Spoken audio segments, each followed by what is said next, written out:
السلام عليكم، مرحبا بكم في القناة وفيديو جديد. إن شاء الله الفيديو ديال اليوم هو فيديو يوم الأحد 26 نوفمبر 2017.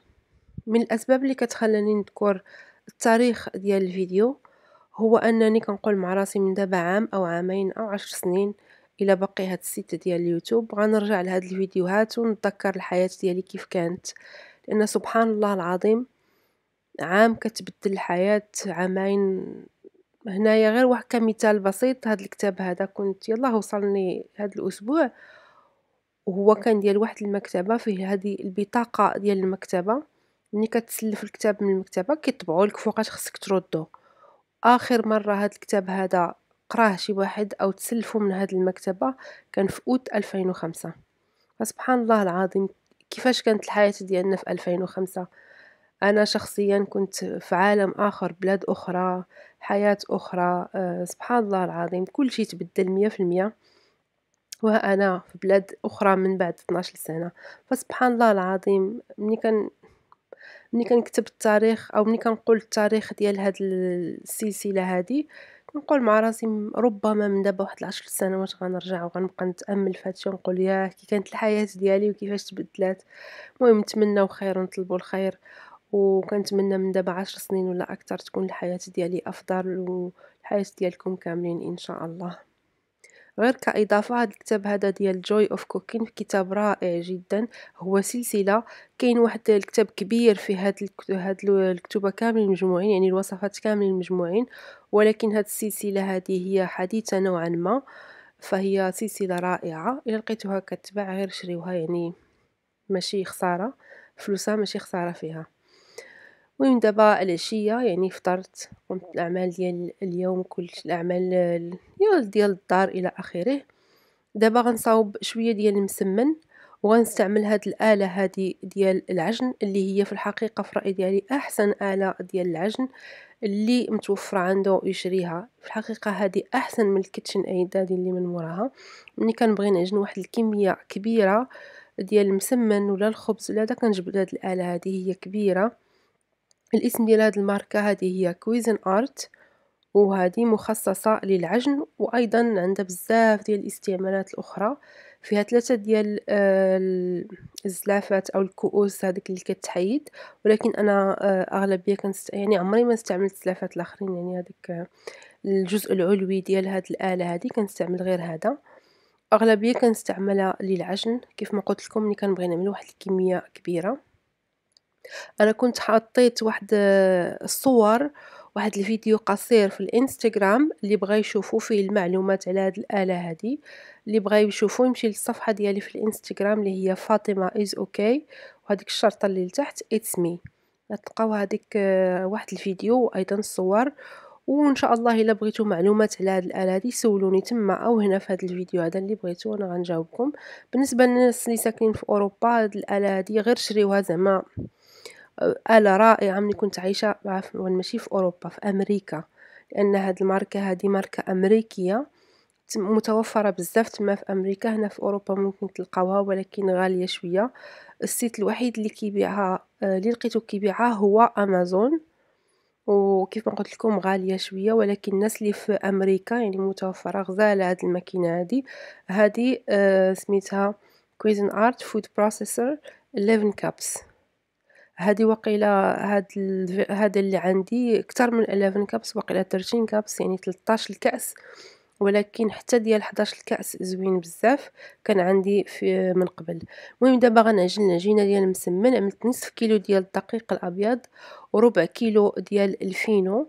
عملت ملعقة صغيرة د الملح وملعقة صغيرة السكر، واحد الراس المعلقة ديال الملح، عفوا ديال الخميرة ديال الخبز سمحولي كنخطأ بزاف ولكن معليش غير سمحولي. إذا عملت ملعقة صغيرة د الملحة، ملعقة صغيرة د السكر، ورأس الملعقة ديال الخميرة ديال الخبز، وكنضيف الماء دافي بشوية بشوية حتى كتجمع العجينة. وهاد الآلة هادي كتعجن بواحد السهولة، يعني دغيا العجينة كتعجن. وحاجة تانية اللي زوينة، هاديك العجينة كتولي دافية شوية، ماشي فحال دابا حيت برد الحال إلا عجنتها في الآلة ديال الكيتشن ايد كتولي العجينة باردة ماشي مرخوفة، وخصها مدة طويلة باش كيطلق المسمن راسو. هاد الآلة هادي كتسخّن العجينة شوية، وهنايا كنبدا نضيف الماء من الفوق وكنخليها تعجن. كيف ما قلت لكم هي كتعجن بسرعة، واحد السرعة كبيرة دغيا كتوجد العجينة، وأيضًا كتدلك مزيان العجينة. غادي تشوفوها دابا شوية كيفاش حصلت على واحد العجينة مدلوكة ورطبة وفعلًا رائعة. كيف ما كتلاحظوا هنايا العجينة مدلوكة يعني رائعة جدًا، أحسن من إلا عجنتيها بيدك. الوقت اللي وجدت فيه الكسعة، يعني غسلت الكسعة ونشفتها وعملت شوية ديال الزيت النباتية، كتكون الماكينة عجنات هاد العجينة ووجداتها. كيف ما كتلاحظوا واحد العجينة رائعة جدًا. غنشكل كرات متوسطة الحجم، لأنني غادي نعمل رغيفات صغارين. إلا بغيتو تكبروهم كبروهم، إلا بغيتو تصغروهم تصغروهم. أنا بغيت نعملهم غير صغيورين، يعني هكذا نحتفظ بهم في المجمد. فكنشكل كرات كندهنهم بالزيت النباتية وغنغطيهم بالبلاستيك الغذائي، وغنخليهم يرتاحوا تقريبا واحد نصف ساعة. هاديك النصف ساعة سبحان الله طاح فيها الظلام، دغيا دغيا كيطيح الظلام ما كنحسش به حتى كنلقى الدنيا مظلمة. من بعد ما دازت نصف ساعة كتكون ارتاحت العجينة مزيان. كندهن سطح العمل بشوية ديال الزيت النباتية، وكنبدا نطلق الرغيفة هكذا. أنا شحال هادي كانت كتجيني الرغيفة أو المسمن واخا كيجي لذيذ، الشكل ديالو ديما كان كيجيني عوج، أولا الجناب ديالو خارجين شي طويل يعني شي حاجة خارجة، شي حاجة ما كانش كيجي مربع مقاد. المهم مع الوقت اكتشفت أن الطريقة الصحيحة وأحسن طريقة أنك تطلق العجينة ديال الرغايف هي تطلقها على شكل مربع، لأن إلا بغيتي تطوي الحاجة وتجيك الشكل ديالها مربع مقاد، هو تبدا بها شكل مربع من الأول. فكنطلق العجينة هكذا يعني مربعة أولا مستطيلة. من بعد غادي ندهنها بشوية ديال الزبدة اللي تكون في حرارة المطبخ. إلا كان البرد بزاف في الكوزين دخلوها الميكرو أوند غير واحد 10 ديال الثواني وخرجوها. وغنرش بشوية ديال السميدة أو الفينو وغنطويها على شكل مربع فحال هاد الشكل هذا. كيف ما كتلاحظوا كتجي العجينة مقادة ما كتجيش عوجة. ممكن تكتروا السميدة أو تقللوا على حسب الرغبة ديالكم. كيف ما كتلاحظوا كيجي المربع مقاد. هنايا غنحط هاد المربعات هادو في واحد الصينية اللي تقد داخل المجمد، يعني تدخلوها في المجمد وغتسد بالنسبة للناس اللي غيجمدوا هاد الرغايف هادو. أنا غطيتها بالورق ماشي بالورق بالبلاستيك الغذائي ودهنتها بشوية ديال الزيت، وغنبقى نحط فيها هاد المربعات هادو. ما غنطلقهمش مرة تانية، غنخليهم هكداك مجموعين، لأننا عارفين ملي كنبغيو نطيبوا المسمن أو الرغايف نزيدو نطلقوهم، يعني كنمددوهم حتى كيتضاعف الحجم ديالهم عاد كنطيبوهم. هنايا ما غاديش نمددهم، غنخليهم هكداك مجموعين مربعات وغنوضعهم في هذيك الصينية اللي مغطية بالبلاستيك الغذائي. ملي تعمر لي الصينية غنعاود نعمل واحد الطبقة ديال البلاستيك الغذائي، ونعمل فوق منها طبقة أخرى من الرغايف، ونستمر حتى نكمل هاد الرغايف هادو كاملين. ملي كنكمل هاد الرغيفات كاملين كنستفهم فوق هاديك الطاوة اللي قلت لكم مغطية بالبلاستيك الغذائي. كيف ما كتلاحظوا هنايا أنا عاملة 3 ديال الطبقات ديال الرغيفات، غندخلهم للمجمد من بعد ما نغطيهم بالبلاستيك الغذائي ونخليهم حتى يقصحوا مزيان. يعني تقريبا في الليل منين نسالي الشغل ديال الكوزينة، يعني منين نجمع الكوزينة وكلشي غنجبدهم غيكونوا جمدوا. هنايا غنطلق واحد 4 ديال الوحيدات نطيبهم. غادي نوريكم الطريقة. بالنسبة للمبتدئات كنقبضوا واحد المقلة كنخليوها تسخن، كنضيفوا قطرات من الزيت النباتي وكنطلقوا العجينة ديال المسمن كيف ما قلت لكم حتى كيتضاعف الحجم ديالها. كنوضعوا المسمنة فوق المقلة كنخليوها تقريبا واحد 5 ديال الثواني وكنقلبوها مباشرة. كندهنوها بشوية ديال الزبدة ونعاودو نقلبوها، ندهنوها بالزبدة ونعاودو نقلبوها، أو بشوية ديال الزيت يعني على حسب الرغبة. كنبقاو نقلبوها فحال هاد الطريقة هادي حتى كتحمرنا مزيان وكنشوفوها تنفخات وتورقات. صافي كنجمعوها نعملوها في واحد المنديل ديال المطبخ، وإلا كنا غاديين ناكلوها ديك الساعاتين كنعملوها في واحد البلاستيك الغذائي، يعني منديل ديال المطبخ وبلاستيك باش كتبقى هكداك محافظة على يعني كتبقى سخونة، وأيضا كترجع فيها هاديك الرطوبة كتبقى رطبة ما كتكرملش ما كتقصاحش. كنستمر في الطياب ديال المسمن ديالي، وعملت الكوتي مع شوية ديال القهوة. بالنسبة لهاديك الزبدة وهداك الزيت اللي كيشيط، أنا شحال هادي كنت كنعملهم غير في الثلاجة لأنني هكذا إلا بغيت نستعملهم من بعد، ولكن لقيت بأن دغيا كيفسدو لأنهم طبعًا مقيوسين باليدين مقيوسين بالما. الحاجة اللي كتقاس باليد واخا يدك تكون نقية تقدر كيدوز عليها واحد المدة صافي كتفسد كتغمال. فشنو وليت كنعمل، وليت كنجمعها هكذا في واحد العلبة زجاجية وكنعملها في المجمد. ملي كنحتاجها، ملي نعرف راسي غنحتاجها كنجبدها تقريبا واحد نصف ساعة أو ساعة قبل ما نستعملها وكتكون واجدة. بالنسبة للوجبة ديال العشاء غنحضر واحد الصوبة ديال السمك، غنستعمل فيها الجزر، حبة ديال الفلفل الأحمر، حبة د البصل، شوية ديال الكرومب، البطاطا، حبة ديال الطماطم، شوية ديال الجلبانة، شوية ديال الكرافس وشوية ديال البورو. وكنت غنعمل فيها شوية ديال الباستا أو لي بات هكدا صغارين ديال الدقيق القمح الكامل، ولكن من بعد عملت مناقص. هنايا استعملت واحد الشامبينيون هداك المجفف، ولكن في الحقيقة كنصحكم الناس اللي ما مولفينش هاد الشامبينيون هذا المجفف يستعملوا الفطر العادي لأن الطيبة ديالو قوية بزاف. هنايا أنا بغيت نجربه، ولكن في الحقيقة ما عجبنيش بزاف.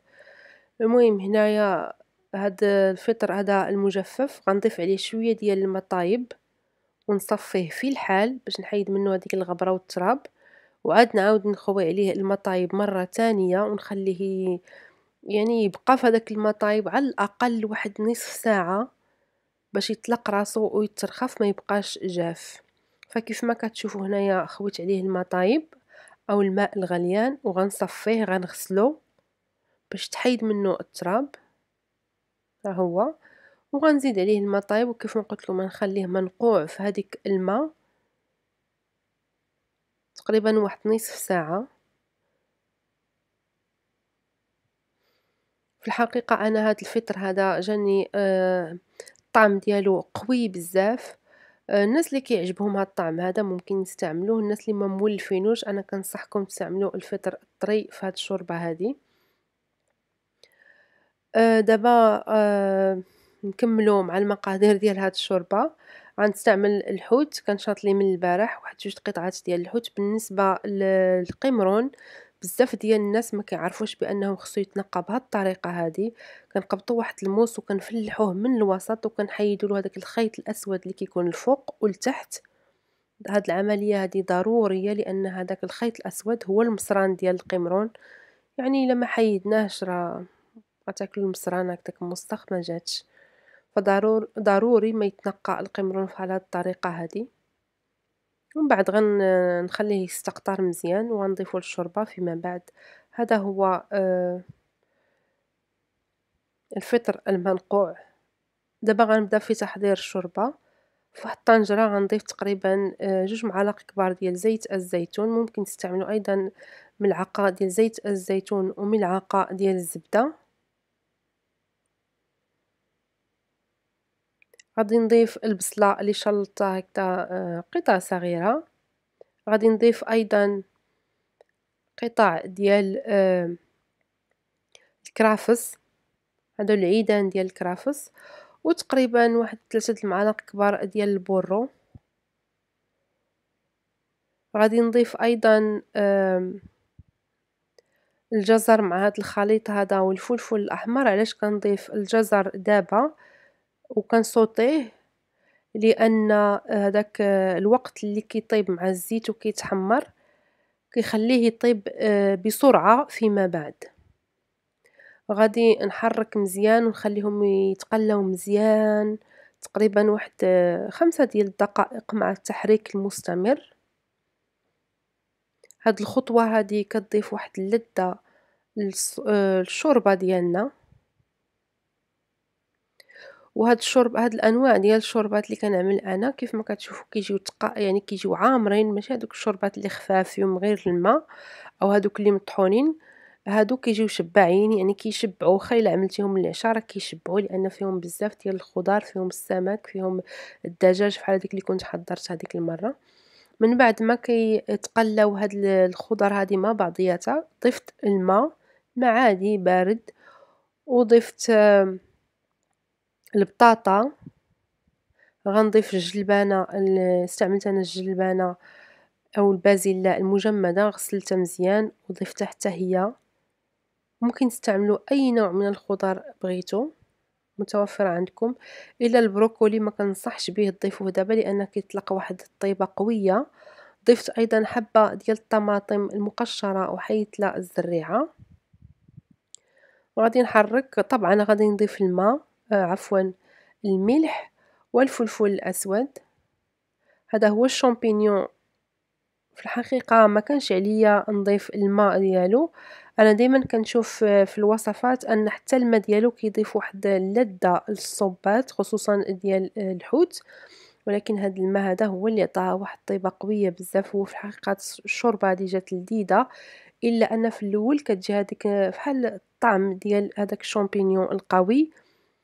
فيعني إلا ما مولفينش بيه ما تزيدو، على الأقل ما تضيفوش هداك الماء اللي تنقع فيه هداك الشامبينيون، ضيفوا غير الشامبينيون فقط، أو من الأحسن كاع استعملوا الطري أو ديال العلب المعلب عادي. وهنايا غادي نتبل بالملح والفلفل الأسود. ممكن تضيفوا واحد الورقة ديال سيدنا موسى أو ورق الغار أو الزعتر أو أي نوع من الأعشاب بغيتو. أنا ما ضفت حتى شي حاجة من غير الملح والفلفل الأسود. غنزيد شوية ديال الماء وغنغطي هاد الطنجرة هادي، نزيد لها العافية مزيان، يعني غنرفع درجة الحرارة ديال البوطة وغنخليها حتى تغلى، وهاديك الخضر طيب، يعني البطاطا تولي طايبة. مع هاد الشوربة هادي غنقوم بتحضير واحد الأومليت ديال الخضر. غنستعمل تقريبا 6 ديال الحبات ديال البيض، ولكن حيد 3 ديال الفصوص ديال هداك الفص الأصفر، خليت غير 3 باش نقص من الكمية ديال الكوليسترول. ضفت شوية ديال الحليب وشوية ديال الملحة وشوية ديال الفلفل الأسود وطربت هداك البيض مزيان. قليت شوية ديال البصلة وشوية ديال الفلفل الأحمر وضفت البيض لهاد الخضر هادي. هنا من بعد ما غلات وطابت هذيك البطاطا والجزر والبازيلا، ضفت شوية ديال الكرومب مقطع، وضفت أيضا القطع ديال السمك وغنخليه يطيب. السمك دغيا كيطيب ما كيبقاش بزاف، وفي آخر مرحلة غنضيف القمرون وغنطفي العافية. هذه هي الشوربة ديالنا. في الحقيقة هي جات لذيذة، إلا أن هذاك الطعم ديال الفطر جا شوية قوي، ولكن معليش. الضيف ديالنا اللي كتسولوني عليه دائمًا شكون هو جاب معاه شوية ديال المقارونية الصينية وشوية ديال الnoodles وهادوك الكرات ديال الحوت، وأنا وجدت واحد السلطة عادية ديال الخس مطيشة إلى آخره المعروفة. هذا هو الأومليت اللي وجدت، هذا هو العشاء ديالنا الحمد لله. أنا في الحقيقة ما كليتش هذاك الأكل الصيني، كليت غير الشوربة والسلطة وشوية ديال الأومليت. ملي كنت كنجمع الكوزينة تهرس لي هاد الكاس هذا، قلت نوريكم الطريقة اللي كنستعمل أنا إلا بغيت نتخلص من شي حاجة ديال الدجاج تهرسات. هاد الطريقة كنت شفتها فيها إما في التلفازة يا إما في شي كتاب يا إما شي، مبقيتش عاقلة، ولكن شي واحد قالها لي. باقا عاقلة أنني شفت، كنظن هادي غتكون غير شي كتاب ولا شي صفحة في الفيسبوك ولا في الإنستغرام، شفت بأن الطريقة الصحيحة التخلص من أي حاجة تهرسات هي أننا نوضعوها في واحد العلبة كرتونية. أحسن حاجة هي هاديك العلبة ديال الحليب لأنها كتكون قوية وما كتقطعش بسهولة. ولكن أنا ما عنديش، عندي غير هذه ديال المقرونية، فكنوضعوا فيها الحاجة ديال الدجاج اللي تهرست وكنسدوها. كنعرف بأن في بلجيكا مثلًا عندهم في القمامة خصهم يفرقوا ما بين الزجاج وما بين الورق وما بين القمامة العادية. حنايا هنا في فرنسا ما عندناش هاد المسألة هادي، كنخلطوا كلشي. المهم من بعد ما وضعتها هكداك في كرتونة ورميتها حطيتها في الزبل هكدا باش ما كيتأدى حتى شي واحد اللي كيجمع الزبل ولا اللي كيهز هاديك البلاستيكة ديال الزبل ما كيتأداش حاشاكم، أعزكم الله. هنايا من بعد ما ساليت الشغل كامل، هداك المسمن جمد مزيان وقبض راسو، غادي نحيدو من هاديك البلاطو أو هاديك الصينية وغنوضعوه في واحد الكيس بلاستيكي وغنحتفظ بيه. وهذه هي أحسن طريقة للاحتفاظ بالمسمن في المجمد. ملي كنبغيوه كنجبدوه تقريبا واحد ساعة إلى نصف ساعة على حسب الحرارة ديال الجو، كيطلق راسو من بعد كنطلقوه بحال اللي غنطيبو المسمن عاد وجدناه عادي. هاد الطريقة هادي كنت وريتها لكم شحال هادي في واحد الفيديو، تقريبا هادي واحد العامين إلى 3 سنين، في واحد الفيديو خاص كيفاش تحتفظوا بالمسمن في المجمد. يعني هاد الفكرة هادي يعني سنين وأنا كنطبقها. أحسن بزاف من هاديك الطريقة أننا نطيبوه ونعملوه في المجمد ونجبدوه غير نسخنوه، هنايا كيجي بحال اللي عاد وجدتيه. فهذا هو المسمن ديالي غنحتفظ به في المجمد. هكذا كينفع ملي كيكونوا الضياف ولا إلا تشهيتي المسمن ولا هذا دغيا كيوجد. وهذا هو المسمن اللي طيبت، هذا هو العشاء ديالنا. كنتمنى الفيديو ديال اليوم يكون عجبكم واستفدتوا منه. كنعتذر على الإضاءة لأنني دغيا كيطيح الظلام ما كنجي نصور حتى كنلقى الدنيا مظلمة، فكنعتذر. النهار قصير بزاف دابا. المهم كنتمنى تكونوا استفدتوا شي حاجة من هذا الفيديو هذا، ونقول لكم شكرا بزاف حال دائما على التعاليق والتشجيعات ديالكم. شهية طيبة، وإن شاء الله نتلاقاو في الفيديو القادم. السلام عليكم.